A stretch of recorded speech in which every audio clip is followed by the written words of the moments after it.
toban ka mid ah golihiisa wasiirada ayaa dhamaystirkooda maanta soo saaray xeerka madaxweyne lambar eber 13 November 2019 kuna saabsan magacaabista wasiirada iyo wasiir ku-xigeenada xukuumadda Koonfur Galbeed Soomaaliya. Madaxweynaha dawladda Koonfur Galbeed ee Soomaaliya markuu arkay dastuurka Koonfur Galbeed ee Soomaaliya qodobkiisa 48aad farqadiisa 2 iyo qodobkiisa 54aad farqadiisa 1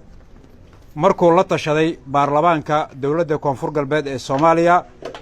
markuu tixgeliyay soo jeedinta baarlamaanka iyo bulshada qaybaheeda kala duwan ee ku saabsan baahida loo qabo wasiiro aqoon iyo karti ku salaysan markuu garowsaday howlaha baaxadda weyn ee horyaala shacabka Koonfur Galbeed ka sugayaan xukuumadda markuu xeeriyay magacaabida dhamaystirka xubnaha golaha wasiirada xukuumadda Koonfur Galbeed ee Soomaaliya. wasiirada 1 Maxamed Xuseen Xasan John wasaaradda garsoorka, Aadan Xasan Maxamed wasaaradda dastuurka, Faa'isa Shariif Nuur Maxamed wasaaradda haweenka arrimaha qoyska iyo xuquuqda insaanka, Maxamed Cismaan Xaaji Cadow wasaaradda caafimaadka, Xasan Cabdi Maxamed wasaaradda warfaafinta iyo wacyigelinta bulshada, Maxamed Abdiraxiin Nuur wasaaradda macdanta iyo batroolka, Mukhtaar Maxamed Guuleed wasaaradda xanaanada xoolaha, Maxamed Nuur Cadde wasaaradda boostada isgaarsiinta iyo teknolojiyada, Xasan Xuseen Maxamed wasaaradda gaadiidka cirka iyo dhulka, Iimaan Cali Cabdi wasaaradda tamarta iyo khayraadka biyaha, Cumar Axmed Aadan wasaaradda dekedaha iyo gaadiidka badda,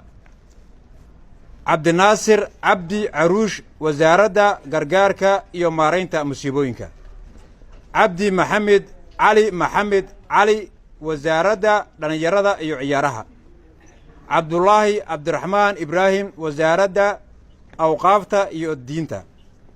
waa Cabdulaahi Cabdiraxmaan Ibraahim Baardheere wasaaradda awqaafta iyo diinta, Cali Macalin Aadan Cumar wasaaradda bay'ada iyo duurjoogta. wasiirada ku-xigeenada 1 Nimco Nuur Cali wasaaradda qorshaynta iyo iskaashiga caalamiga, wasaaradda qorshaynta iyo iskaashiga maaliyadda, wasaaradda qorshaynta iskaashiga iyo maalgashiga, Cabdiladhiif Maxamed Cabdulaahi wasaaradda maaliyadda,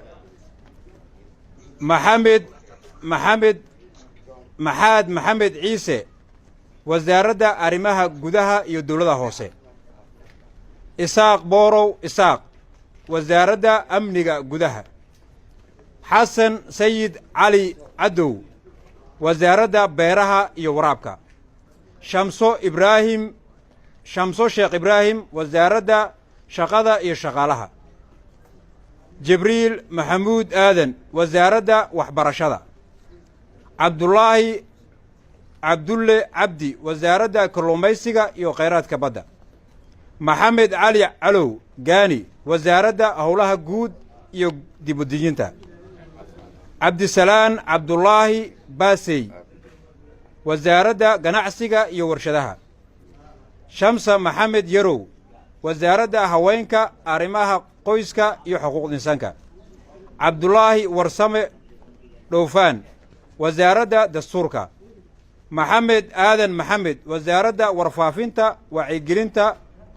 bulshada, Maxamed Aadan Maxamed wasaaradda warfaafinta iyo wacyigelinta bulshada,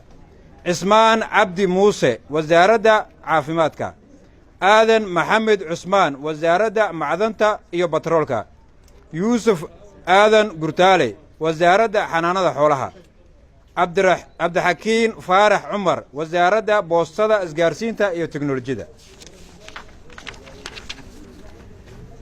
Cabdisalaan Cabdulaahi Yalaxow wasaaradda gaadiidka cirka ee dhulka cabdulaahi isaaq maxamed wasaaradda tamarta iyo khayraadka biyaha cabdiwahaab cabdulaahi maxamuud wasaaradda garsoorka maxamed cali maxamed shuute wasaaradda dekedaha iyo gaadiidka badda cabduqaadir sheekh cali barako wasaaradda gargaarka iyo maaraynta musiibooyinka abba aawow suufi wasaaradda dhallinyarada iyo ciyaaraha bare aadan cabdi wasaaradda awqaafta iyo diinta ibraahim macalin aadan wasaaradda bay'ada iyo dastuurka wasaaradda bay'ada iyo duurjoogta xeerkan wuxuu dhaqangelayaa marka uu saxiixo madaxweynaha dowladda koonfur galbeed ee Soomaaliya wuuna saxiixay